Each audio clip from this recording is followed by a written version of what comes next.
চারদিকে রাজধানী উন্নয়ন প্রকল্পের আবাসন প্রকল্প আর দ্রুত বাড়তে থাকা কংক্রিটের জঙ্গল। চলছে জলাভূমি ভরাটের মহোৎসব। কিন্তু এর মাঝেই যেন এক টুকরো স্বস্তি হয়ে টিকে আছে ঢাকার উত্তরা সংলগ্ন দিয়াবাড়ি এলাকার প্রকৃতি।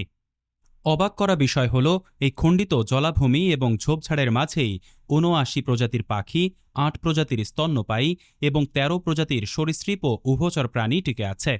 তবে অপরিকল্পিত নগরায়ন, দূষণ ও দর্শনার্থীদের অনিয়ন্ত্রিত ভিড়ে চরম হুমকির মুখে পড়েছে রাজধানীর শহরতলি এলাকার এই প্রাকৃতিক অমূল্য সম্পদ। সম্প্রতি পরিবেশ ও নদী বিষয়ক গবেষণা সংস্থা রিভার অ্যান্ড ডেল্টা রিসার্চ সেন্টারের এক গবেষণায় এসব তথ্য উঠে এসেছে।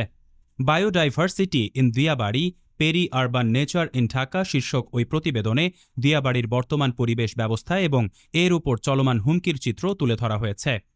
২০২৫ সালের সেপ্টেম্বর থেকে ডিসেম্বর মাস পর্যন্ত এই জরিপ পরিচালিত হয়।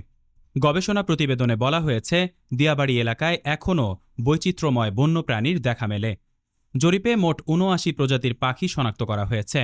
এর মধ্যে বেশিরভাগই আবাসিক পাখি, তবে শীতকালে পরিযায়ী পাখিদেরও একটি বড় অংশ এখানে আশ্রয় নেয়।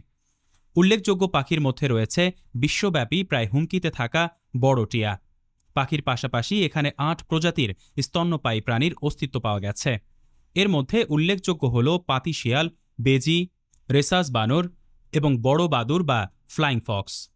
প্রতিবেদনে দিয়াবাড়ির সাথে ঢাকার অন্যান্য কৃত্রিম জলাভূমি যেমন হাতিরঝিল বা ধানমন্ডি লেকের একটি তুলনামূলক চিত্র তুলে ধরা হয়েছে।